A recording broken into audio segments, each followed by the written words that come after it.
welcome to this meeting of the Joplin Schools Board of Education. At this time, Ms. Waldo, I'd like you to do the roll call, please. Mr. Wilcoxon. Here. Ms. Strickland. Here. Mr. Steele. Here. Ms. Sharp. Present. Mr. Landis. Present. Ms. Kimbrough. Here. Here. Thank you. I would also like to have Mr. Fletcher Cups come up here, please, and lead us in the Pledge of Allegiance. It's right up here, young man. Or you stay up, stop right there. Anywhere, yep. Allegiance to the flag of the United States of America and to the republic for which it stands, one nation, under God, indivisible, with liberty and justice for all.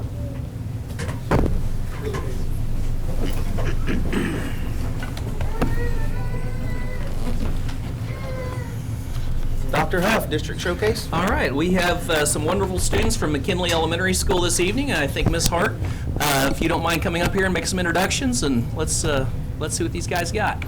Absolutely.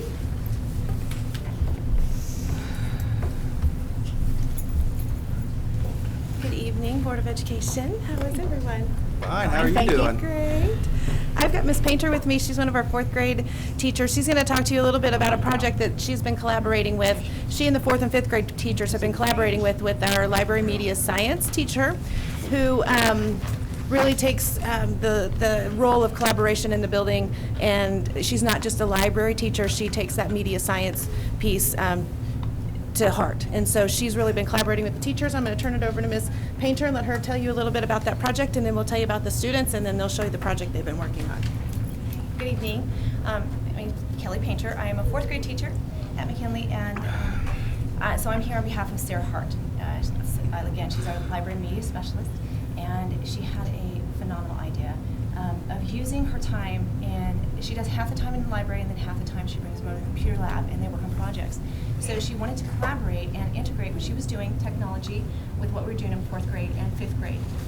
So we talked about some of the standards need to be met, and we decided to do the branches of government, something that we will need to meet Common Core standards.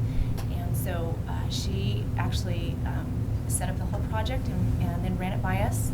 There was a web quest that the students, she made available to them with easy access, and then they had to research in the web quest.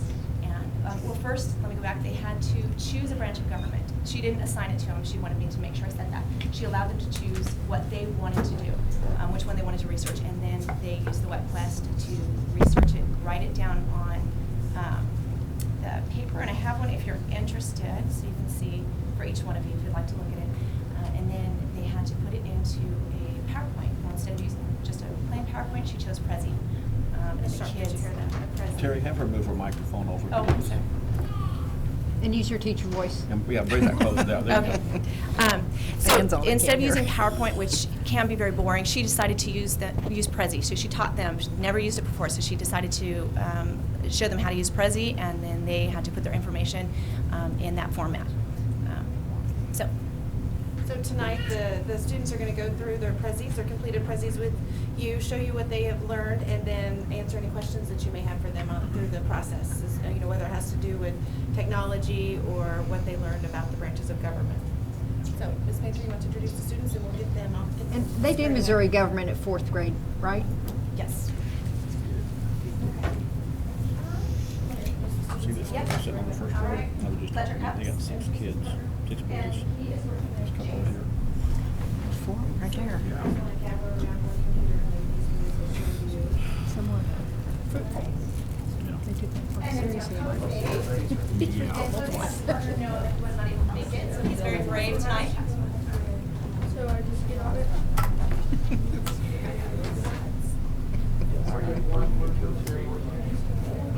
All right, and then Riley goes all by himself to a partner. Dang, I don't have mine. Oh, we can be, yeah. How are you?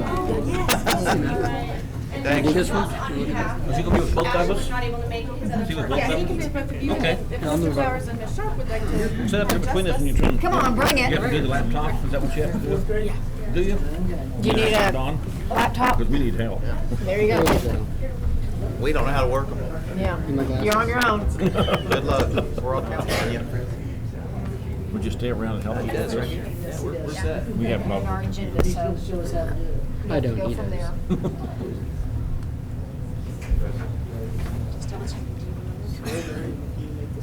Here, sit down here, big boy. Go ahead and start it for him. If it's in a weird place, I'm sure he's not seen.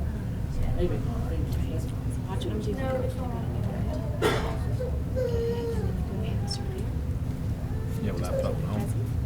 I have a tablet. You have a tablet? There you go. You're president tonight. Don't look at it, Randy. Don't look at it backward. You don't remember it? You don't remember it? Ryland, you want some help? You don't remember the password? Mine won't work. What's your name? Justice. Oh, yeah.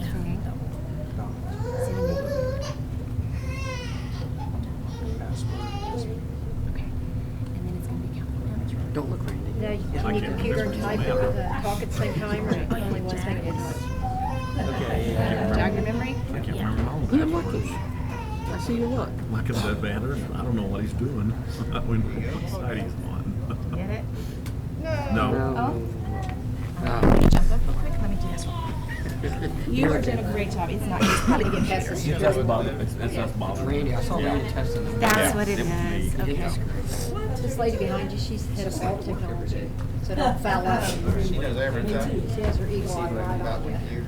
Don't choke. Let's see if I can do it. No pressure, but. No pressure, don't choke. Remember your password? Okay. Cool. Don't forget to click off at the top. Maybe you need some help? It's not you guys. It's the computers. This one's set up for where they need to be. So this is my executive branch. Okay. It's got a Okay. Okay. These are the Give her goals. kudos. That's cool. So do the kids. So there we go. Freedom of religion. Really Because quick. religion is very important. That's in there, and you're good to go. Good job. All right. Wow me.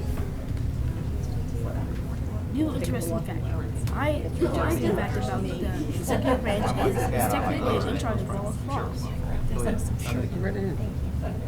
Okay. Which branch did you choose? Judicial branch, Okay. executive effect. So who's in the The judicial effects branch?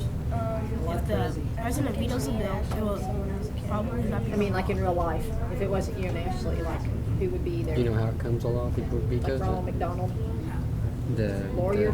Congress then has President? they have enough votes taken over. or right? judges? Yep. What do you think? Okay, cool. Who is part of my branch? What people? The governor, the lieutenant governor, treasurer, and the Oh, good, auditor. good print, because I'm old. Yes. Big print's always good for me. I don't know why he does that. That's weird. Yeah, I know, right? Decisions made. And make sure the laws of the United States are obeyed. Does it ever make Well, you? like I typed this. Oh, okay, then you fill it all out. That's cool. Okay, and That's it's like very a good. presentation. Good job. Cool. Do you like government? Yeah.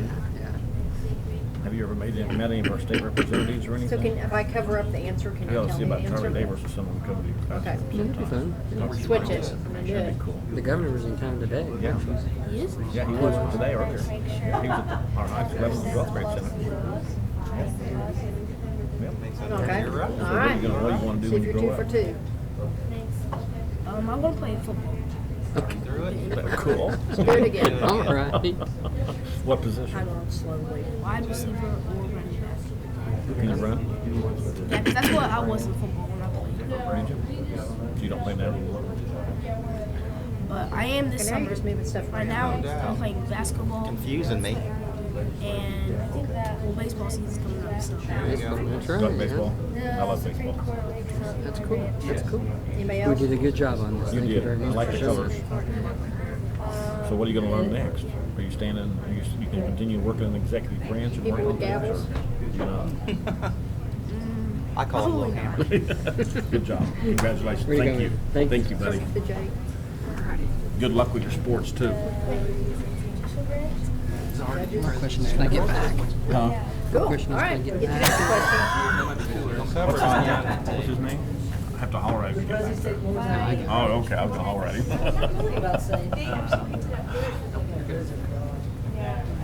The kids did too, and there's Oh, awesome. All right. That There you go, Justice. If laws can be long, okay. He got that one earlier. Yeah, he got that one. And he got that one. Yeah. What's an unreasonable law? You got two hard people to work with. That's unreasonable? You You're think you should unreasonable. just be like the Audubon and just drive as fast as you want all the time? I remember when the speed signs, you said, be careful. No way. Yes, I do. Yes, I do. We're in Kansas? Ohio? You did an awesome job. You did. May I take a picture of you and Mr. Flowers together? Okay. You think I'll break the camera? Yeah, but we don't know that. You know I'm gonna use this for campaign purposes, right? 1, 2, 3. You're gonna make him look really good. Just Yeah, saying. I think Mr. Thank Skill's you out very there much. campaigning again. Thank you very much. Like a Thank you, Justice. I do too. Good job. Thank Good job. you. Is that your mom? Yes. How are you, ma'am? I'm good, how are you? Well, now I'm smarter. I know the judicial bench. Who knew? No unreasonable law. Did it really? No, in Ohio. How funny. I did. Said be careful. You got me. Mr. Kiskamethi would be very proud of that project. So. The obvious standards that were covered were those social studies standards, but there were so many embedded standards into that, the research standards, the speaking and listening, the oral presentations, and so that's what's great about a project like this. It's open-ended enough that you get those obvious social studies standards, but then all of the embedded standards that are part of that as well. This was their first official research project? Yes, it actually was. So this was the first official kind of research project for these fourth graders. So they were provided links to get the information from, so it wasn't an open search for them as far as just going out and looking up information. So, but I think it's smart and it's important to recognize those embedded standards that come from a project like this. Yeah. And Mrs. Hart, who's no relation to me, our library media science teacher, could not be here tonight because she had a previous engagement in Springfield. So, Tell her thanks very much for the Prezi. Yes. That's awesome. Thank you, very guys. much. Thank you. Your fourth graders did an excellent They job. did do a very good job. Very nice. Thank you. thank you. Parents, thanks for coming out tonight. Appreciate you bringing the kids out. Thank you.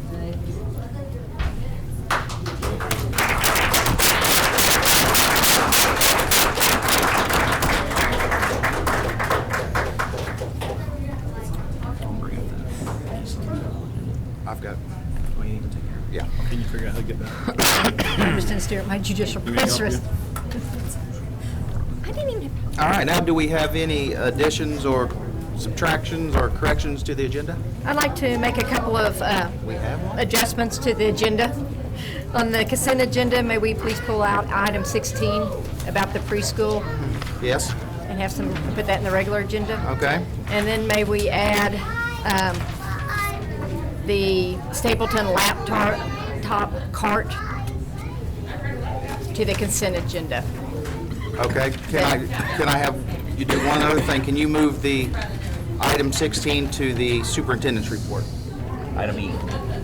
Sure. Item E? Yes, under item E, 16 to item E. Item E what? IBU and IBU? So now I will entertain a motion to accept the agenda as corrected. As corrected. Second. Thank you, that was Mr. Landis. Ms. Sharp, any further discussion? Please vote. Yes. Yes. Yes. Yes. Yes. Yes. All right, now it's my report. I have some student and staff recognition, which this month looks like it's staff recognition. So we will start with Kelly Price, Bailey Stem, and Christina Williams. And they had a communications campaign for the grand opening at Soaring Heights Elementary, Irving Elementary, and East Middle School. And it recently earned 2 Silver American Advertising Awards at the annual Joplin Area Advertising Federation Banquet, and the awards were presented for the Mission Accomplished campaign and the Mission Accomplished brochure. Joplin School staff Christina Williams, Visual Communications Specialist, Kelly Price, Communications Specialist, and Bailey Stem, Grant Coordinator, contributed to this work. The American Advertising Awards, formerly the Addies, is the advertising industry's largest and most representative competition, attracting over 40,000 entries every year in local AAF club competitions. The mission of the American Advertising Awards competition is to recognize and reward the creative spirit of excellence in the art of advertising. And I also learned today that one of our local sign companies is up for one of these awards for the Miracle League sign out at the Miracle League field. Cool. So they're up for one also. Yeah. So if you three young ladies would come forward, we will. Amazing sign of one of our Yes, it was. And this is for Miss Kelly Price. Thank you very much. And this one is for Miss Bailey Stem. Thank you, Bailey. And then this one would be for Christina. Thank you very much. We appreciate it. While they're up here, you know, didn't get an award yet, but the annual report came out this last week. Did a phenomenal job in putting the layout and the information content together. And Christina is extremely talented, and Kelly is great with getting information out. And Bailey's done a fantastic job in her new role as a grant coordinator, and she's doing fantastic work there already as well. So we've got a great team there. They're hard workers and do some really good stuff. Thank you guys very much. Thank you. Thank you. Congratulations.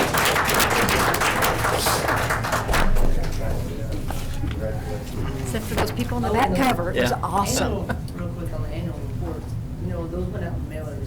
Do we have extra of those if we would like to give those out to other people? Kelly, we do have some extras of those annual reports. We want to hand those out. Do we have some extras somewhere? I think that's a report, obviously. With You need some of those to elementary, take with you? Obviously, with elementary students, they take things home Mhm. compared to middle school and high school. So it'd be nice that, I know that's a lot, but that's such a great report about our district. That's something we need to get out to Well, as many people as and as you know, we do it every year. The format's changed a lot over the last number of years, and Yeah, it gets better the and better. brochure that they put together, they just keep making improvements and tweaks, and very good information for our community. And got a lot of email comments from community members that were very pleased with the result this year too. So, Great. So, Thank you all very much. Awesome.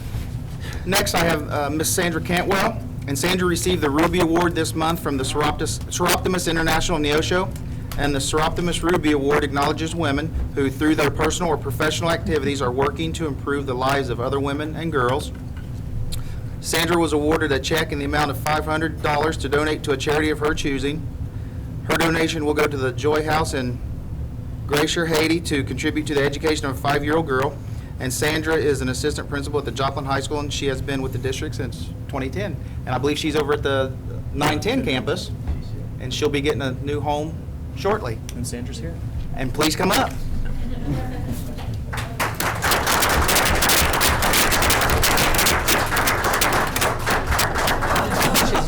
Little girl that's getting, she wants to be a doctor someday. And anyway, this is the little girl that will be getting. Well, come up here so we can all see. Please. This is my. All right. And I honestly don't know why I got it. Someone nominated me and I got a letter because I'm not a part of the Seroptimus, but it was pretty cool that I got to choose a charity for the $500, and I thought it was really fitting because 2 years ago, this April, my sister passed away, and my sister had this lifelong dream of doing work in Haiti, and right after the earthquake, she was able to go over, like, make 5 or 6 trips to Haiti and help take wedding supplies to women who wanted to get married, and then help at this orphanage. And so they recently started a school in the past year and a half, and it takes about $300 to send a child to school and provide them with a uniform and staff the school.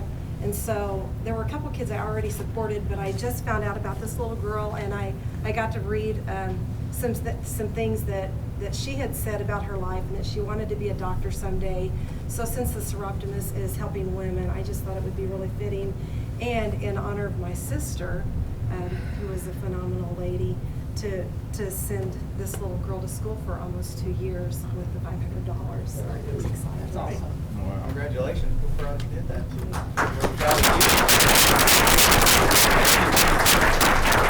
And just as a side note, Ms. Cantwell does a fantastic job as a freshman principal over at the 910 campus, and we've been very fortunate to have her. How many years you've been with us now, Ms. Cantwell? Is this number 4? Okay. And she's done fantastic work over there working with those students, so very proud of her. On a lot Thank you, of levels. Sandra. Next up, we have Mr. Vista Flowers, report. Vista report. We've got Dale Peterson here this evening. Dale, if you and your crew could come up, and I'm going to say a few words while you guys are wandering this way. The Commission for National Community Service, you may or may not be familiar with that title, but you'll be familiar with some of the programs that they offer. One of those is AmeriCorps, which is a very critical component, infrastructure component to the work that happens across the country, and especially for Joplin as a result of the national disaster. We had a lot of, and if you guys would like to have a seat. Please do. Please sit down. We just so happens we have 4 chairs, so it'll work out nice. But we have had individuals from across the country that came into Joplin as AmeriCorps members to work in our community to support our recovery efforts in those early days, weeks, and months, and continue to stick around for quite some time. And these folks are a lot like Peace Corps. When you think about Peace Corps, more people are probably familiar with Peace Corps and the work that they do. But this is basically Peace Corps at home. And so Mr. Peterson has been leading the charge with these individuals, and they've had some great experiences in the Joplin schools and been very supportive in getting some programs up and operational for us.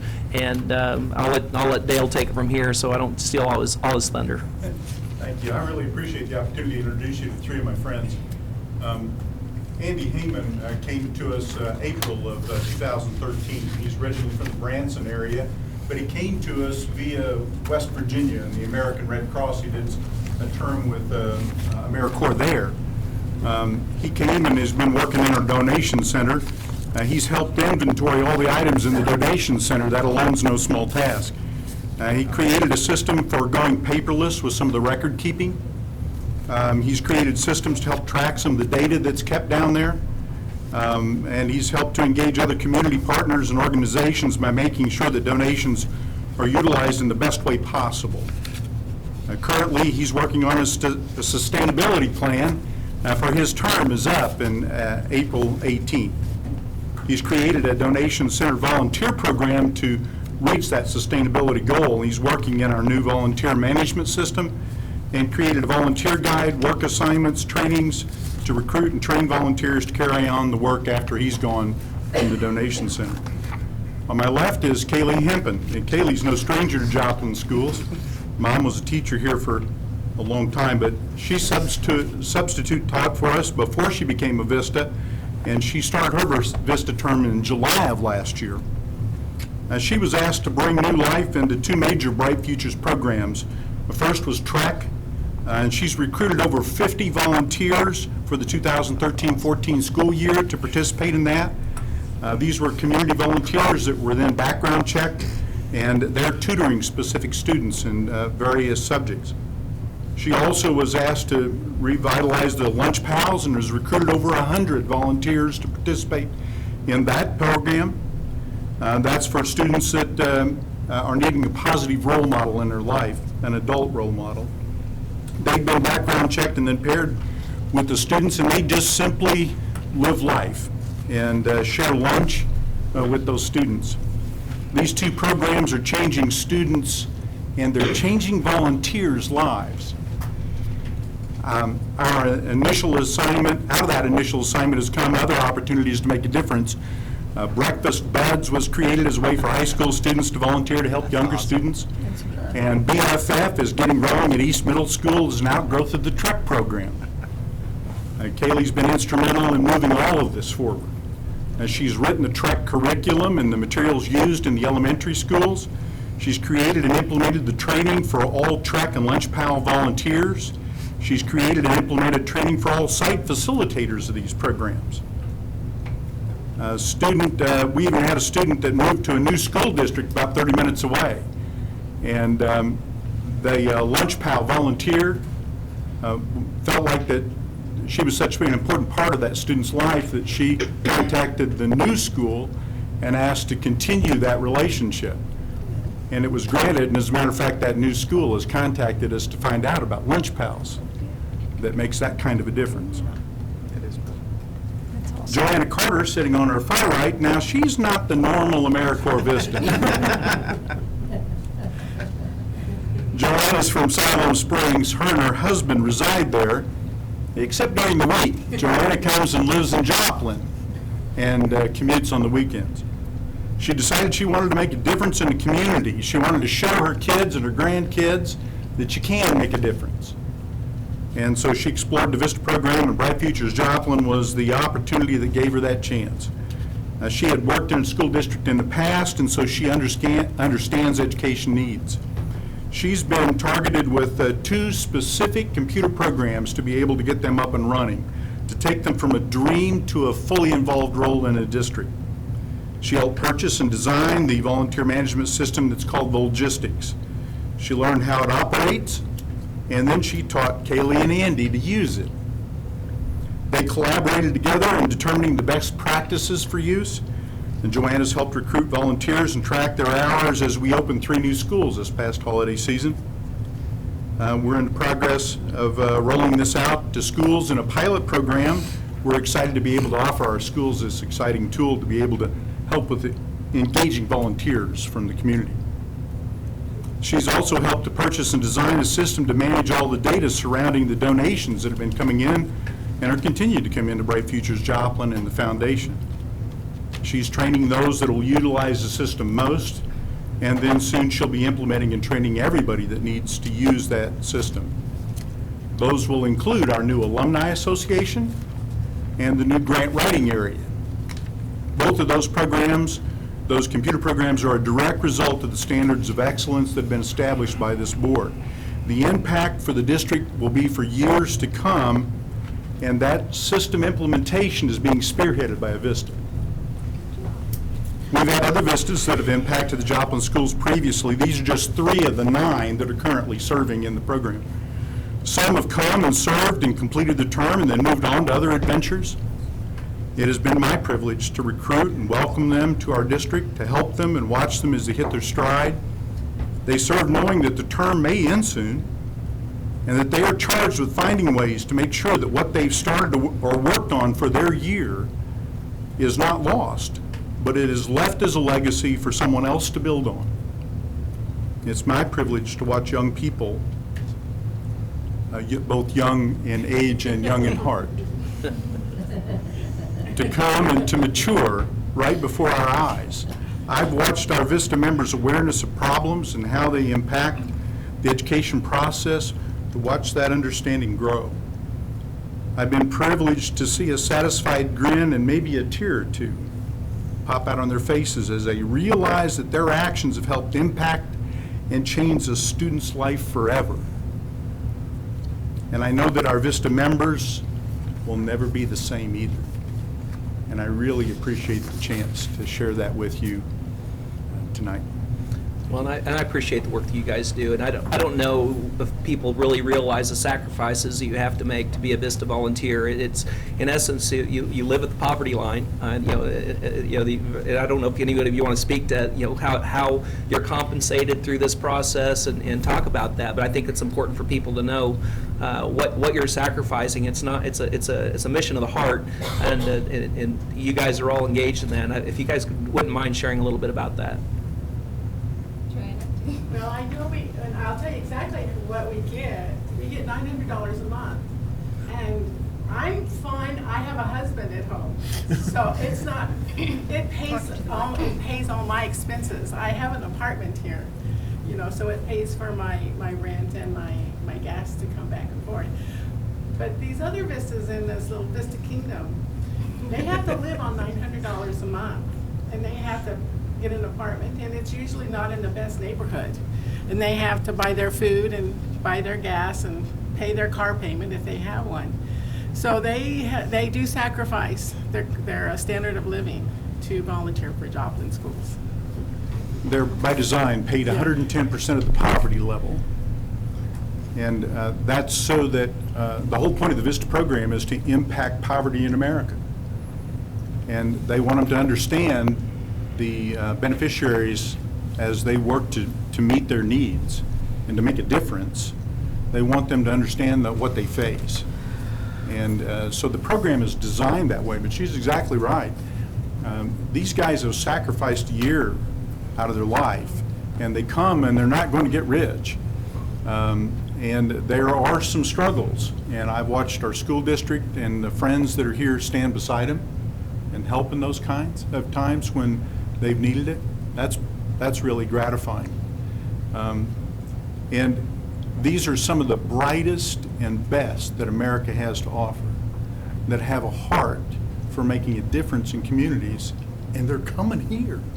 I love it. Well, we thank you for your work. I know that the city passed a resolution, I believe, was it last night, in relationship and honoring some of the AmeriCorps, was it last week, AmeriCorps Vista volunteers in this area, and the service that they've provided, and that sustainability piece, and be able to bring something up to a level that we can continue to sustain it long term is really important to us. And you guys have done a fantastic job. I've watched you grow too, and it's been fun watching you work and hustle up and down the hallways and the work that you've done. So I appreciate everything you've done on behalf of the kids of this district. You've done fantastic work for us. Thank you. Great job. Thank you. Thank you.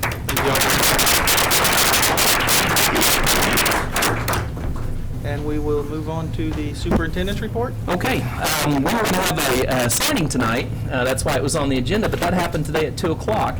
For those of you that could be here, and I think everybody's aware that Missouri Southern, Crowder College, Joplin Schools, Chamber of Commerce, State of Missouri, through the Innovation Campus Grant, we are now in a position to offer an associate's degree to students at Joplin High School, which is a big deal, something we've been working towards for a long, long time, and it's not as easy as just saying, we're going to offer an associate's degree. And it takes time to work through that process, and it takes a lot of partnerships and a lot of conversations, and those have been happening over 6 years. The Innovation Campus Grant provides opportunities for our students that live at the low to moderate income level to access dual credit courses and pay for those courses. And Dr. Saketa, I believe, do you mind coming up and sharing a few thoughts on this first initial round of students that have been in that program and the end result of that work?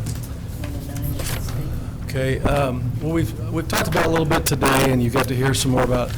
I don't have all the data with me, but I do recall that of the 29 students, that 80% of the grades that were earned, and many of the kids had multiple classes, were either A's or B's.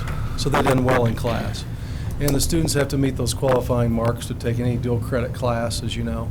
I think what I'm very excited about is the combination of everybody working together. I think this is going to pay dividends down the road. We've always had good relationships with both institutions and the chamber, as we all know, but I think that this is a launching pad for even more things and working tighter and closer together, and I'm excited about it. And I think the Innovation Campus program works hand in glove with the associate's degree, obviously. So not only do we have more dual credit offerings, whether it be career ed or typical core academics, than we ever had before, but we also have kids that maybe wouldn't have taken a class or been able to take a class that are now in the pipeline taking classes. They also have hope to move ahead, either to earn an associate's degree or to work further towards that.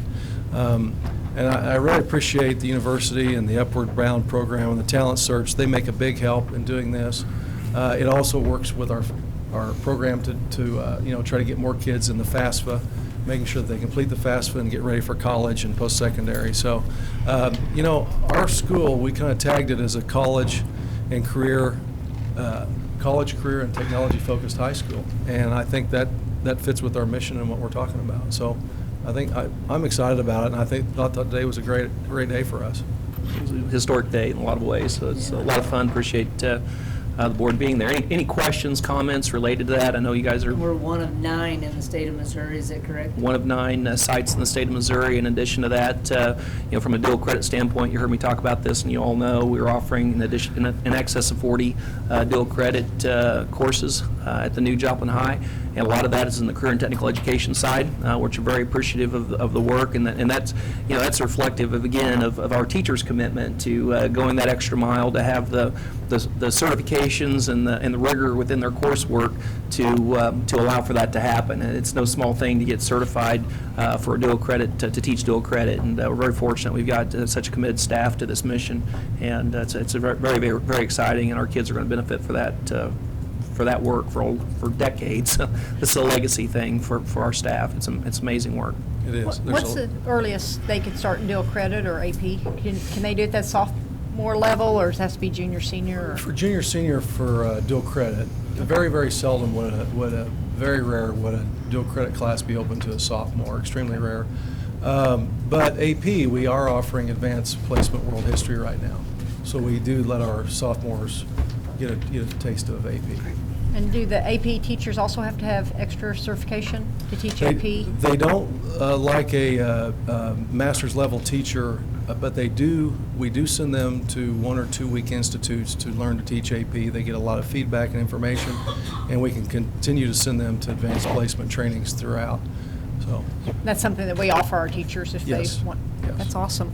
A question arose this afternoon about whether, and I don't know if Dr. Sankata, you or CJ, you can answer this question, but those dual credit course credits, they are applicable to any state school within Missouri, correct? Not just Correct. the partnering universities here locally. correct. They go anywhere at any state school, they're accepted, right? Okay. The one thing about, to kind of piggyback on the back of that, is that on the Innovation Campus, for those students who qualify, if they go to Crowder or Missouri Southern, the money from that grant follows them up to $7,500 too. Now, if they take advantage of the grant while they're at Joplin High School, but then decide to go to MU or some other place, whatever, obviously the money stops there. But the money continues to follow them if they go to one of those 2 institutions. So it's an excellent opportunity for those students. So we think about what's next for Joplin High School students as we talk about access and opportunities for all kids. One of the things that, from a legislative standpoint, in my view, that we need to start beating the bushes on a little bit, and I've started poking some legislators already on the issue, is this idea of students be able to access their A+ dollars in advance of graduation from high school, so they can utilize those dollars for dual credit. To me, it makes a whole lot of sense if they're meeting those criterion on the front end, and that would take legislative action to do that. I did hear that there is a bill that's either been introduced or in the pipeline somewhere. I haven't had a chance to chase it yet, that I don't know what all's tied to it to know whether or not it's a good bill or not, but that's a part of it. Rocky Miller, and I know him, he was a legislator up in the Osage Beach area, a good guy. He's carrying that bill right now, so I'm going to reach out to him in the next few days to see where that's at, and I'll be making some phone calls to some of our local legislators to see if we can, if it doesn't happen this year, maybe we can push it a little bit harder next year. But it seems to me that makes a whole lot of sense for a lot of reasons. One of the biggest reasons is, from an accessibility standpoint for our students. But number 2, those A+ dollars go a lot further if we're using them on our campus versus on other campuses. So so we're going to be pushing that. It would be a cost savings. Yeah, for the it's to the state. It Their would be. A+ dollars can go further. Yeah. Good idea. Thank you, Carrie. It's Thank you, guys. awesome. Thank you all very much for working on it, all those that were involved for the last. exciting. Yeah. So the real difficult challenge for you guys tonight is to vote whether or not you want to do this. But we've got a resolution that's on the agenda this evening that I think has been uploaded, Pat, to the board agenda. It's a signed resolution that basically indicates we're going to offer an associate degree, and we're partnering with Missouri Southern, Crowder, Chamber of Commerce, and the state of Missouri around this Innovation Campus grant. So did we add it to the agenda, or do we need to do that now? It's in your packet. It's in your packet. But I mean, where did we add it on the? It's actually in this. It's the MSSU Crowder item number 2, report number 2, item A. Yeah. So moved. Second. That'd be Mr. Wilcoxon and Ms. Sharp. Motion to approve the MSSU Crowder Associate's Degree Agreement. Do I hear any discussion? Please vote. Yes. Yes. Yes. Yes. Yes. Yes. Yes. Dr. Huff. Okay, another amazing thing. We're going to be talking a little bit about our FTC construction project. We got a house that's now complete, and I think that Steve, are you going to come up here and visit with us a little bit about that?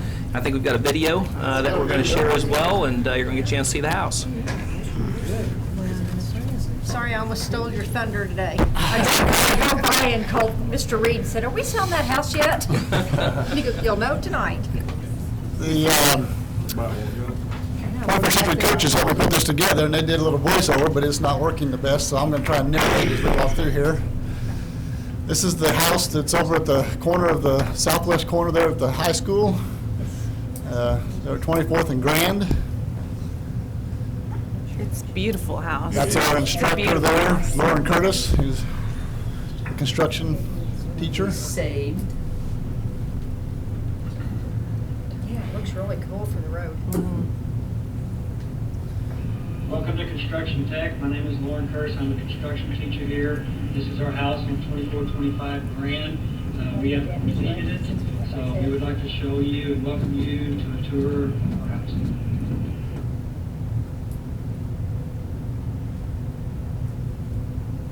It's a good sign. Doors open, sit here, squeaky. Squeaky doors. Oh, they turned the volume down.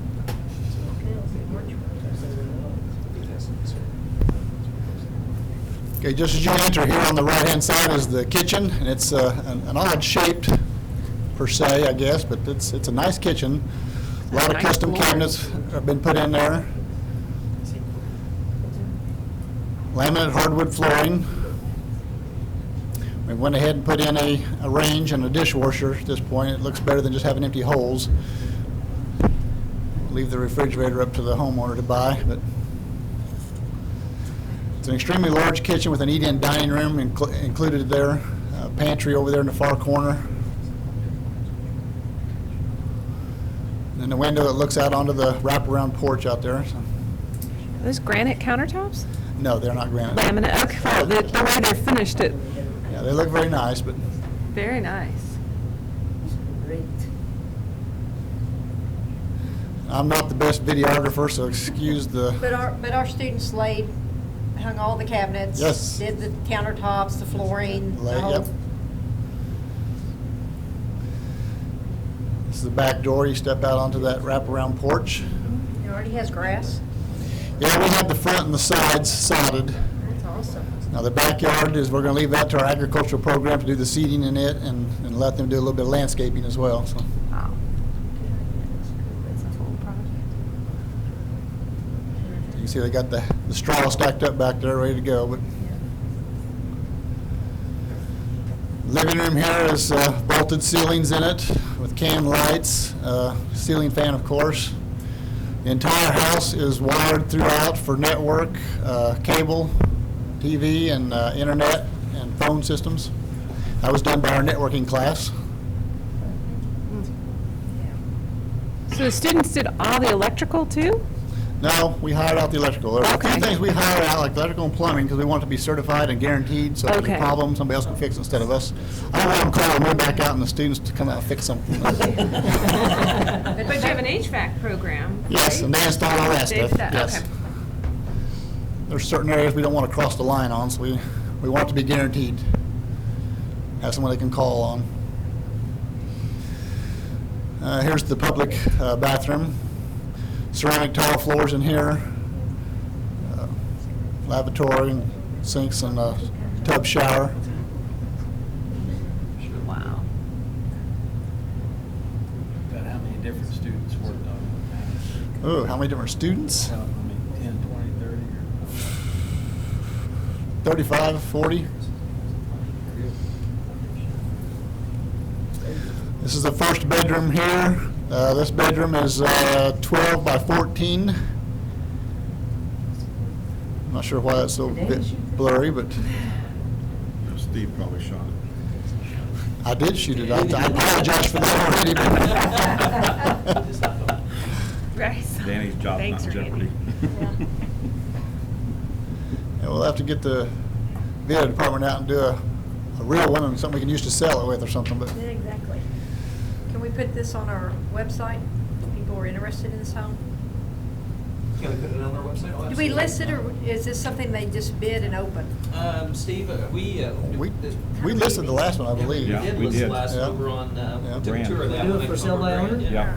By Emerson, is by Emerson. Yeah. And is JHAP eligible? Yes, it is. Oh, that's great. There you go. That's $30,000 savings. Yep. There's a project for Jet 14. You can bring There's them in. there's the laundry room, has vinyl flooring in there.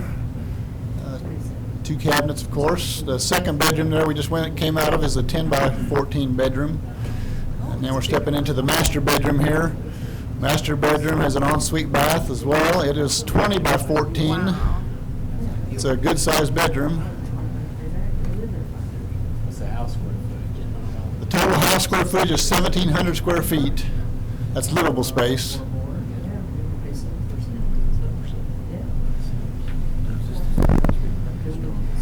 This room has a separate, I don't know what you call a powder room, or a separate, your sink is outside the bathroom, like some of your hotels, motels might have. That might be nice if the lady wants to get ready while the husband's showering or whatever, but the shower is just strictly a walk-in shower. There's no tub in here. It has a bench seat actually, so. See, there's proof I did it. Resurrection. Good job, Steve. I didn't even see that the first time.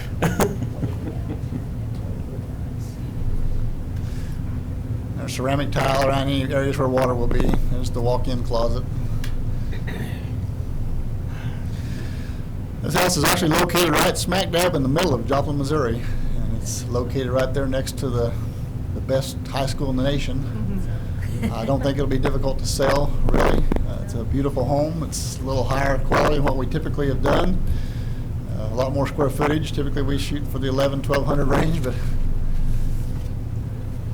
this was one that was kind of handed to us. We worked with what we had, and it's turned out pretty nice for them. Got a lot of experience, different things they got to see and do. And Great. nice 2-car garage. And yeah, the heating and air class did put the heating and air in it. There's the heating and air unit out there on the outside.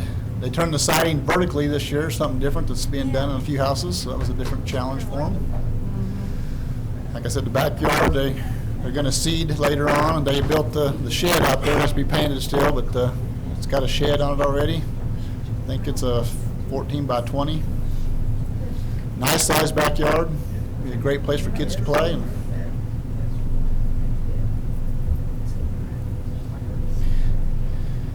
any questions? That was great. They done a good job. Beautiful Yes, house. they did. Beautiful house. They're excited about it. They actually, last week when we had student parent teachers nights, instructor went over there and met parents coming to the house there. Yeah, that's a good idea. Students hung out there all night to show things off, and it was a good night. So. We'll get to see forever. Cool. Now, you have your chef program going on now, though, right? We have the Master Chef program started today, actually. It was pretty exciting. Some students have already been eliminated. We have 2 chefs in there as judges, one from Instant Karma and Eagle Drive-In, and one from Red Onion. And we had some volunteer other chefs, judges that were in there this morning. And that's exciting. It will continue tomorrow, and they break on Thursday, and the finale is on Friday. So that's exciting, too. I can't just talk about one program, so I've got about a minute and a half clip of different pictures of just different things going on at Tech this year. So.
easy to see. And Well, you have it's- some excellent programs. We enjoy it. And staff and, you know, it's a lot of good things Got a coming out great of staff it. and great kids coming over there, so we're looking forward to our new facility and doing bigger and better things even there, so. Does anybody have any questions for Steve? Thank you, Steve. programs. Cool. Very good. Glad you brought that extra clip, too. I am too. Thank you for Cool. showing all your programs. Thanks, Steve. Is one of them. You got some right. great Thank ones. you, Steve.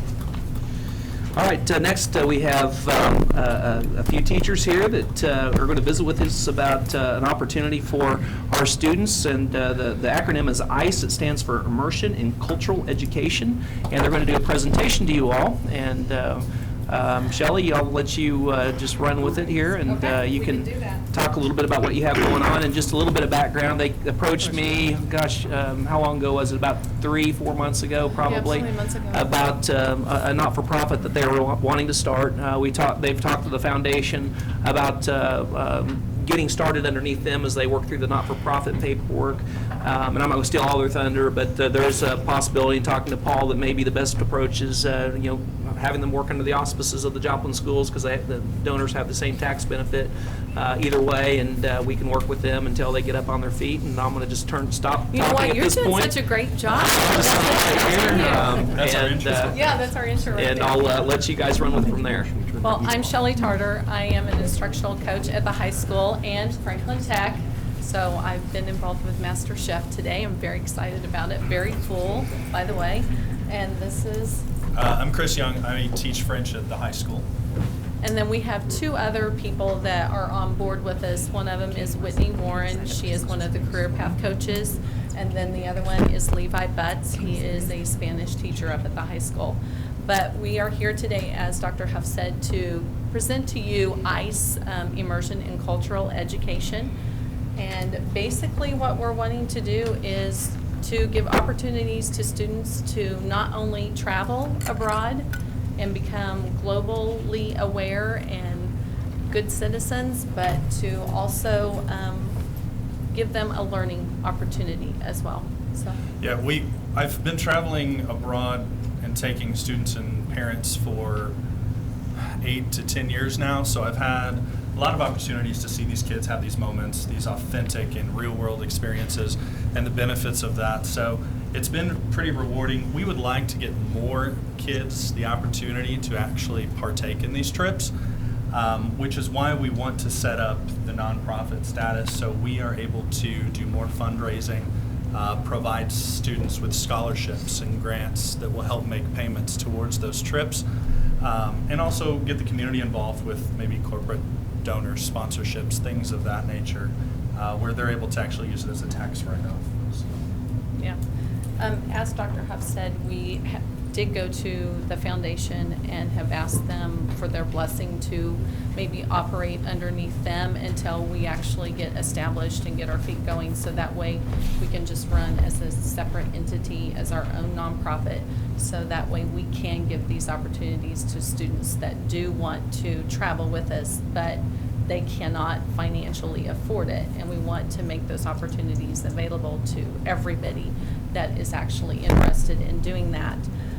Along with that, it just goes right along with what we're trying to do at the high school. Make sure that our students are very well-rounded students globally, and they understand different people's perspectives.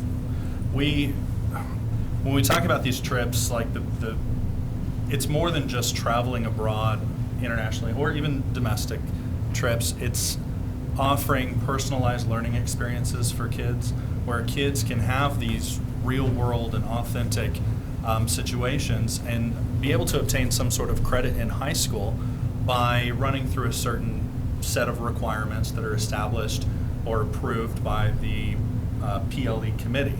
So the thing is we want kids to be global citizens. We want them to be more open to a diverse population. We want them to practice 21st century skills, all of these different things. And we think that by offering trips abroad and PLEs, personalized learning experiences, these kids are going to benefit that much more, but also get some sort of credit in high school, depending upon what exactly they do.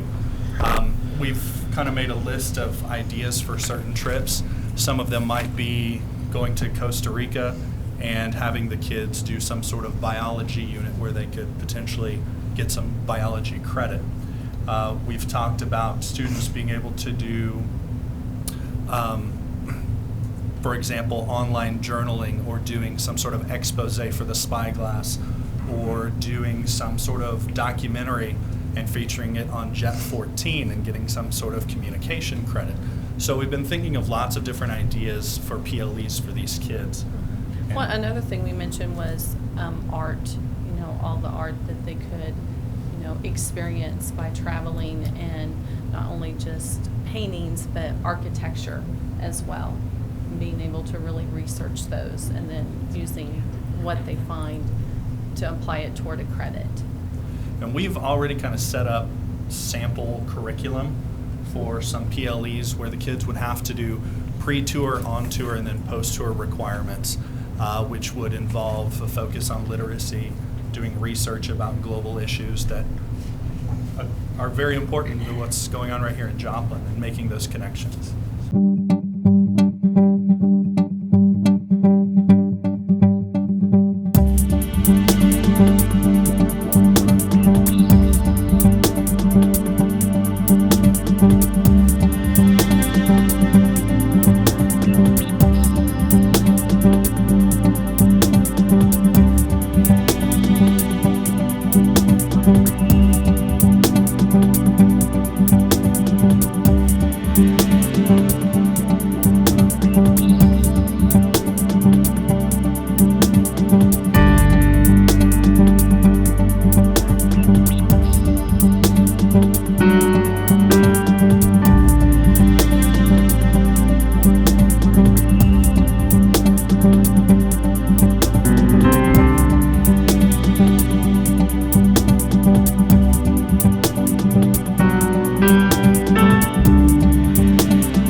Scholarships that we are wanting to offer would go to Joplin High School students or graduates that have graduated from Joplin High School. And our website actually features a lot more information. It gets a little bit more in depth about our organization. There are testimonials on there from previous trips that I've done, and the rewarding experience for the kids, and they kind of talk about that, as well as a little bit more detailed information about personalized learning experiences. So feel free to check it out. Yeah. You could go. You're a What graduate. are you pointing me for? I said, you're a graduate. You could go. Oh, Mike is, Jeff is, Annie is. Phil. So I'll go with Well, it. I was going to say, you guys can all sign up. Did it say recent graduate or old? And you know, What's your time limit on? We would take you, Annie. We'd take you.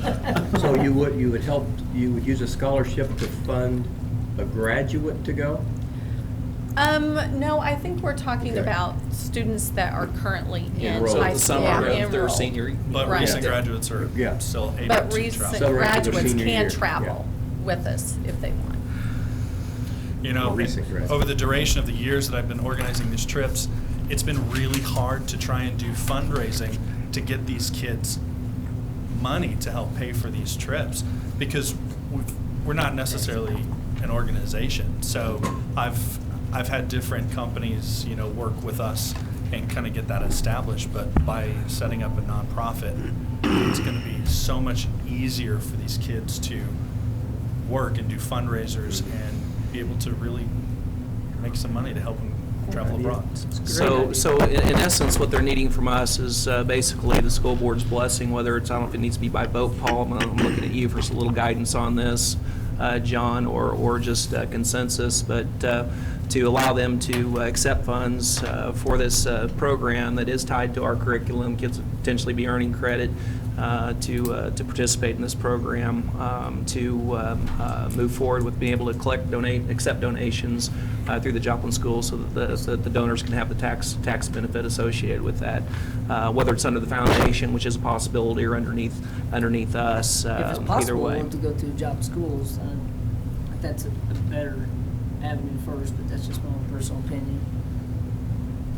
Well, the reason I suggested, if it's gonna be short-term until they get the 501c3 filing up and running, that, maybe just be short-term with us and not have to involve the foundation. If the board was, if you consider it an educational endeavor, I think it's you would put your great. stamp on it. I do too. Well, and the other thing too, from a vision standpoint, they talked about in our first initial meeting, being able to offer this not-for-profit that kind of expands and grows, and other communities adopt the model, and impacting other students in other areas too, which is always fun to roll out things in Joplin that way.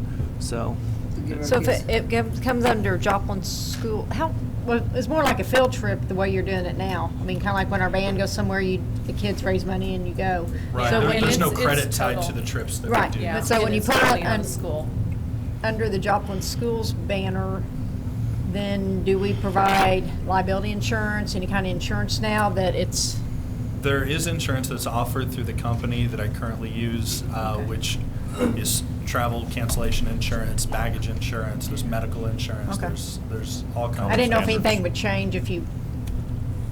That raises a really good point. I got a question for Paul on this, and just hit me. When people donate, let's say, I'm going to just use Constitution Team because that's our most recent example. Can they currently, are they donating to the Joplin schools, and are they able to receive that tax benefit when they make that donation, or not? How does that work currently? Well, by definition, the schools are an exempt organization in the tax code, like museums or churches and that sort of thing. So the answer is yes, that they can take a deduction. The question is, do we advertise that? Probably is the question. Well, Do I we let don't- donors know that on the front end? Just make- we don't advertise it, but a lot of people back from us. know it. Right, but As far as the letters saying. Usually it's this is common. your tax. Yeah. But what's kind of in your suggestion there, is kind of, since we can, and if we wanted to make this, an activity, like a booster activity of the school system, we could advertise that and preclude perhaps having to go for a 501 just for this activity, perhaps, I'm not sure. But then I do know that a lot of, we've learned in the last 3 years, a lot of foundations prefer to work with other 501c organizations, right? And, but I know when we get asked by foundations when to donate to us, and we give them our tax exempt letter, we lots of times solve their request by just saying we are, have a tax ID, and we are exempt, and your donations to us can be considered tax deductible. So, I think it's maybe a discussion to have yet. But your recommendation, Paul, would be just to take it under our umbrella for a short term? Yeah, well, if you want to go ahead and pursue the 501 and see what model works best as you get started. If it's too much cost or overhead for your organization, might want to go under our umbrella and just operate that way. Internally, we have people that can help you with the 501c3 as you go through the process if you run into some challenges. That was one question that we had. We got people that have been through that before, so we can help you with that. It's very overwhelming. Yeah, It's a lot. very It's not an easy overwhelming, but it's task. something that we feel very strongly It's a about. great very idea. overwhelming. Life trip that they'll never get to take Yeah. again in their life. So what do they need? Do we need to vote? What do you think, A-okay? John? Just consensus okay with this one, or do we need to go ahead and take a vote on that? Yeah, I mean, I think if they get any donations right now in the interim, they can just write it to the school. I mean, I don't think the school. We'll just create an activity account specifically for ICE. What an awesome opportunity. Yep. Good job. Thanks for taking that. And Thank thanks you, and thank the other two. challenge. Yes. We The Spanish definitely will. teacher and. Yeah. Cool. Please check out the Whitney. website when you Yeah, get a check out chance. the website. If you There's guys even have a any testimonial questions. from your daughter on it. Yes. I'm ready. And if I know you have she any enjoyed kids it. in school, I'll be getting hit up I for know. that, so. I know, Dawn. Yes. Love to have you. I'll be chaperoning. I don't know if any of Sounds those good. credits could go to their Crowder or those associate degrees. That's a good thing too. Yeah. Thank you for your time. Thank you. Thank you. Thanks for your efforts. Yep. construction updates? We've given the construction folks a night off tonight. We had the opportunity earlier this evening at 4 o'clock to take a tour of the high school with many of you, and I just thought it'd be a good opportunity to just visit about that tour, things that struck you, and then we've got video, obviously, afterwards that we'll show that we'll have to queue up here in a minute. So, questions, thoughts, as far as time, that's the number one question I have. Are we going to be in? And we are going to be in. So It's looking great. It is looking great. Well, day by day it changes. I didn't go today, but I know I went through there last week, and they have a bunch of those wings finished out on the inside, and they're putting cabinet work in. Yeah, they were today. What I like, what has struck me since day one are a couple things that I think that are amazing and unique to a school like this, probably because of the newness. But the culinary arts department section, because my goodness, it is like a dream to have all that space for those students in that program. And the mock restaurant, love it, love it. The mock coffee shop. Well, the coffee, yeah, but that's a real coffee shop. I would not call JoJo's mock. I call them the real It's deal good. now. The hospitality center, the lobby with the hotel and the reception area. And I just think those are great opportunities for some real life learning experiences for those students. Retail space. Yeah, the retail, this Eagle store. That's right, Jim was saying that. It's beautiful. It's well thought out.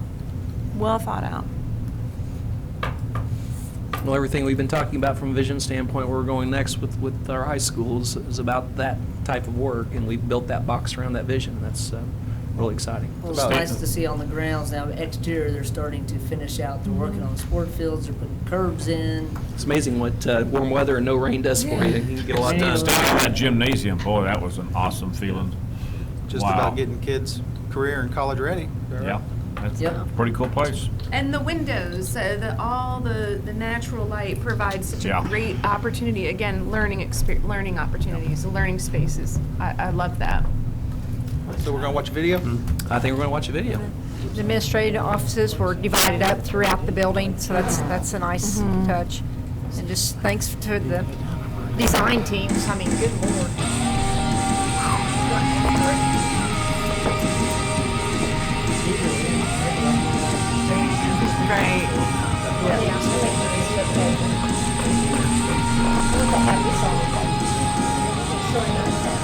That's a good one.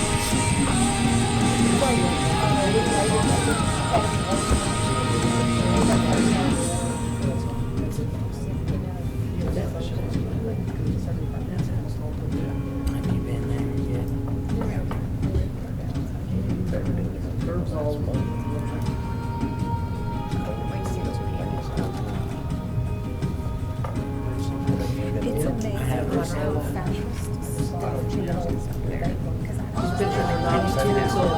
That's sheeting, that's sheeting. Now, this is. I'd like to see it. Oh, Harvey? No. I think Universal does or something. I can't figure out.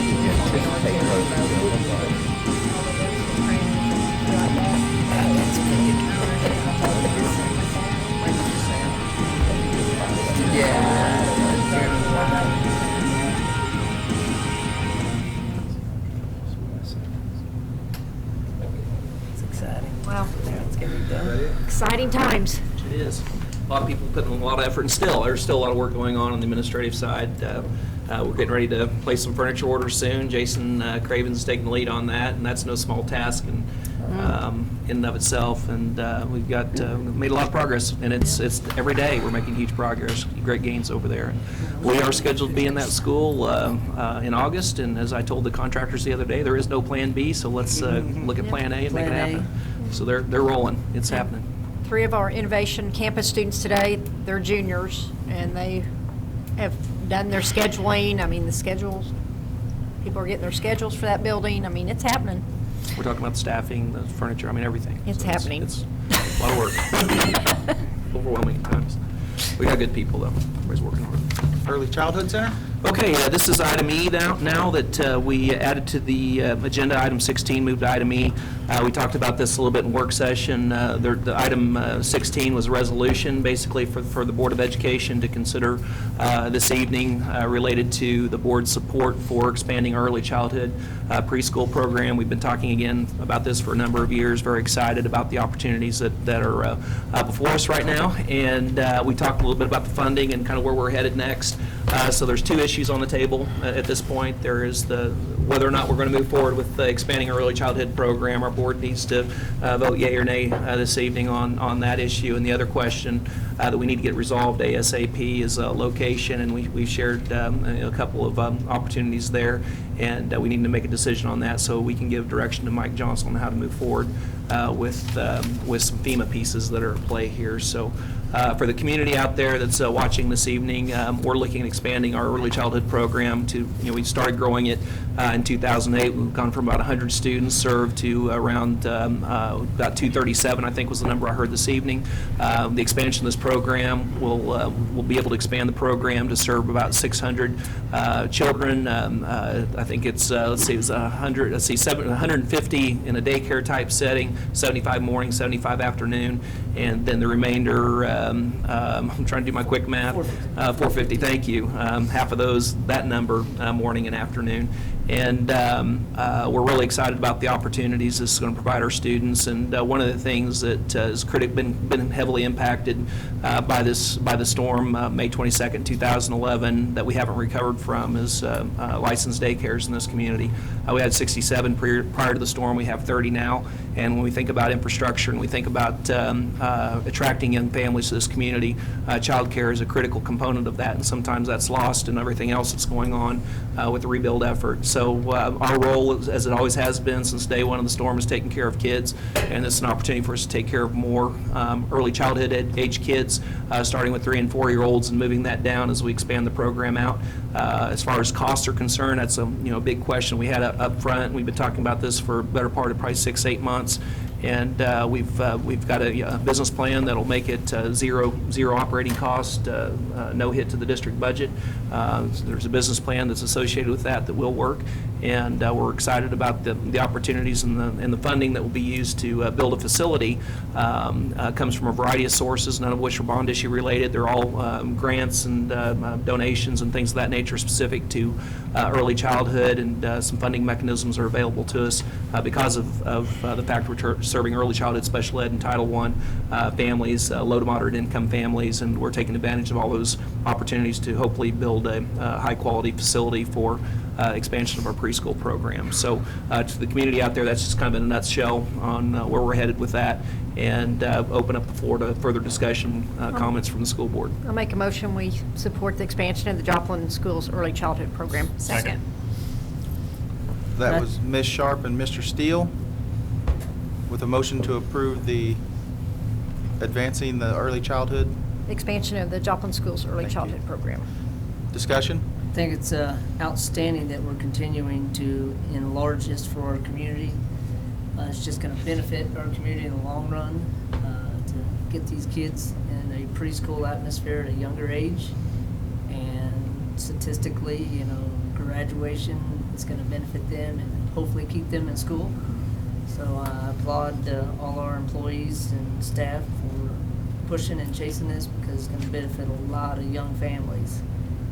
Well, this associate's degree program we approved earlier today, we've been chasing that for 6 years, and we've been chasing this issue for about 6 years as well. So we've been hard at it for a long time, and again, it takes a lot of stars aligning to make that happen, and the stars have aligned, and so now we can move forward and start the planning process. So once the board approves it, move forward with design, and hopefully a year and a half from now we'll have a brand new early childhood facility that's operational and has little bitty ones in it.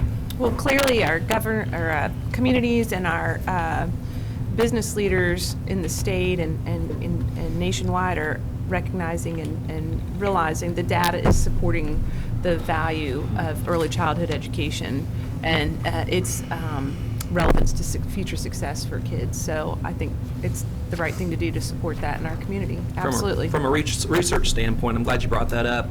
Just a tidbit of information. preschools aren't not new to this country, and there are longitudinal studies that have been done for decades around preschools and the impact of preschools. And we've been talking about how important it is, and legislators across the country on both sides of the aisle are paying attention. But return on investment wise, you're looking for every dollar you spend on early childhood education, you save $7 on the other end of the spectrum. And so it's a very good investment on the front end, and we need to make sure that we it's the right thing to do. It's you take a systems approach to taking care of kids and improving quality of education, and it starts when those brains are developing at those very early ages. So we've got to jump all over that when we have the opportunity. And was this an opportunity that we actually worked with our city? We're working with the city currently interim city manager. Yes, Sam Anselm and I have met. I've met with Troy Bolander. They've been both great in looking at this particular project as a potential CDBG project. The project has to be, kind of segueing into, and I know you have a vote that you still need to take, segueing into the location. It has to be located within the tornado zone in order to access those funds. Also, has to be in a low to moderate income area and serve at least 50% low to moderate income families. And we easily meet all those criterion, and so we feel pretty confident we're eligible for those funds, and we're hoping in the next just few weeks we'll get a notification on whether or not there'll be any city participation on this project, and it'd be really exciting and fun to cut a project together with the city a year and a half from now and cut a ribbon on that together. So that would be a great collaboration. We're really excited about that partnership. Any further discussion? I think anytime we can improve our services to our kids at no cost. We should do it. Pretty no-brainer. It's a no-brainer. Please vote. Yes. Yes. Yes. Yes. Yes. Yes. Yes. And I'd like to entertain a motion to place it on the south location. on Old South. 20 Old South. Former south. I'll just give the address, 22nd and Wall. Oh, sorry, my bad. Second, third. So that was The south when I went to school. Me too. a motion by Mr. Landis and a second by Mr. Steele to name the former south location as at 22nd Wall as the New home to Future the preschool. Future preschool. Thank you. Soon to be named someday. Any discussion? Please vote. Yes. Yes. Yes. Yes. Yes. Yes. Yes. Ms. Wallow, any public comments? No, sir. Then we'll move on to the consent agenda, and I will entertain a motion to approve the consent agenda. Second. Was that Mr. Kimbrough and Mr. Landis?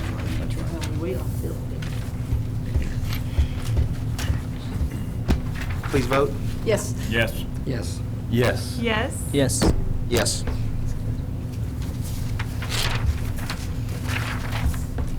So let's move on to the regular agenda, and Mr. Barr, that would be accounts payable. Thank you, President Flowers. The Steele. attached list for items of materials, equipment, services, salaries, and President, benefits what's in your both name? instructional and support areas. The administration recommends the board approve payment of bills in the amount of $13,790,340.45. So moved. Second. That'd be Mr. Landis, Mr. Kimbrough, to approve the accounts payable. Any discussion on accounts payable? Still kind of high, I assume, due to construction? Due to all the activity you're seeing at the high school and finishing up paying the bills at the 3 new schools.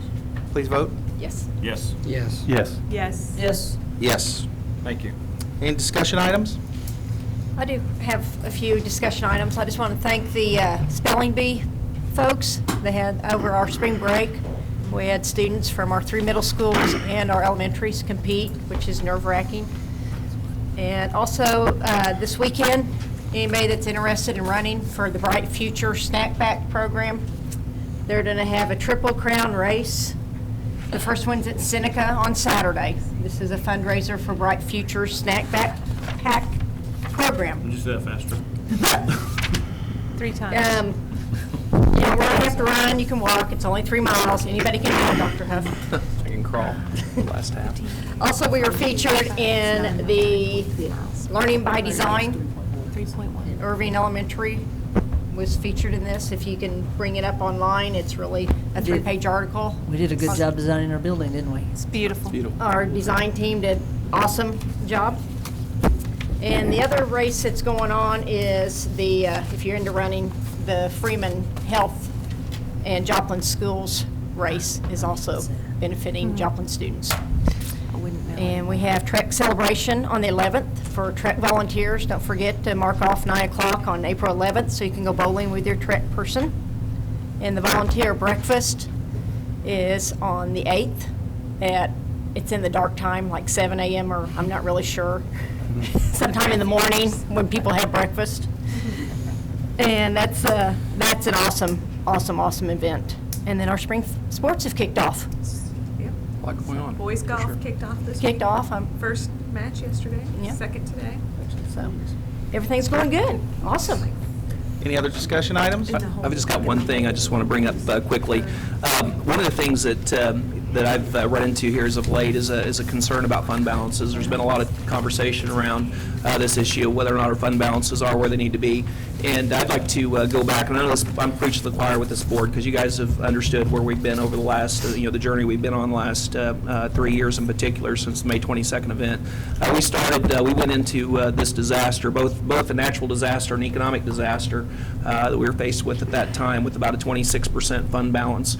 And Paul Barr, as you guys know, does a fantastic job of monitoring our finances and asking the tough questions on the backside and taking good care of us in that sense. And as of late, there's been some conversations about our fund balances outside of this board, although we've been talking about it for 3 years. Paul can go back to a meeting. I remember back in 2011 after the storm, the board asked the question, what as we spend these dollars to recover from this natural disaster, where do you think we'll end up? And at that time, he said 8 to 10% based on his estimates. And today, he's still saying it could be, but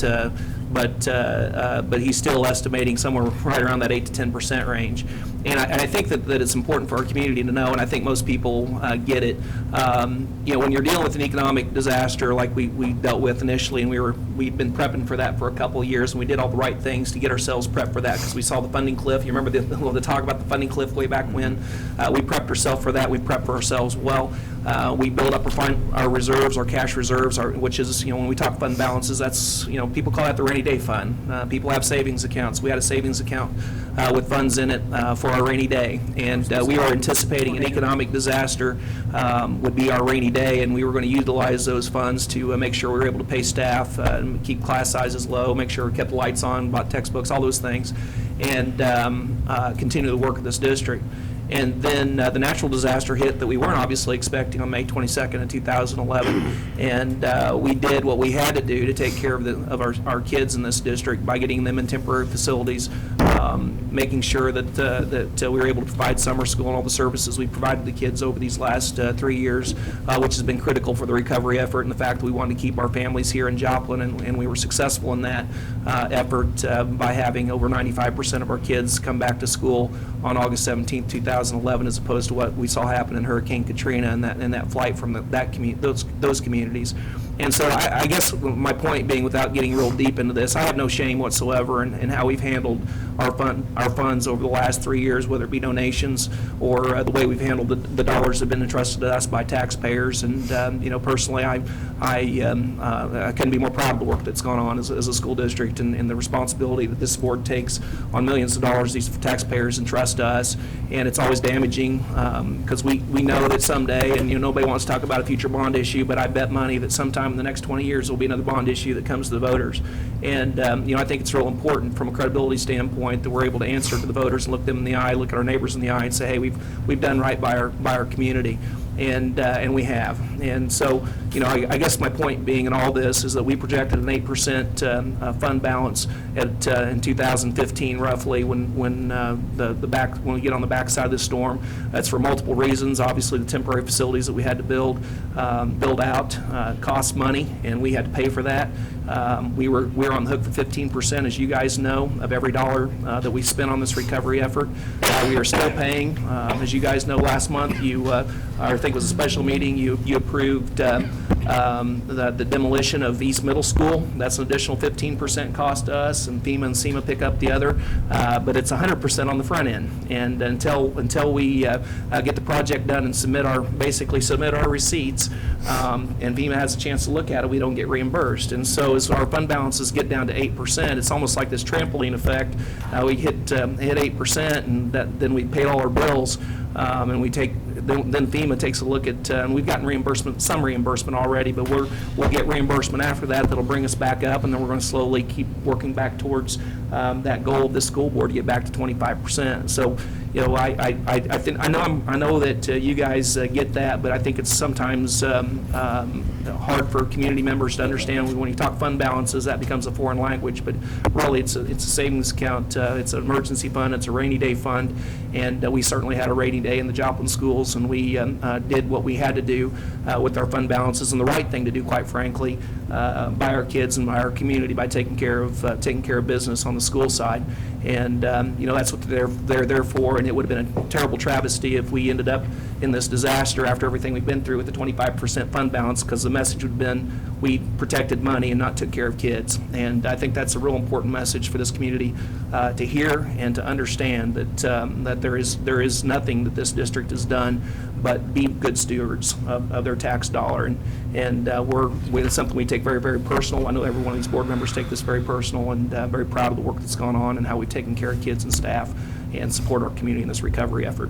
So I just want to throw that out there. I've had to address that issue multiple times over the last 2 weeks in particular, and wanted you guys to know, you know, where I stood on it. I know where you guys stand. But I think it's important for the community to know too, as they hear those kind of rumblings out there. We only have one chance to do this right.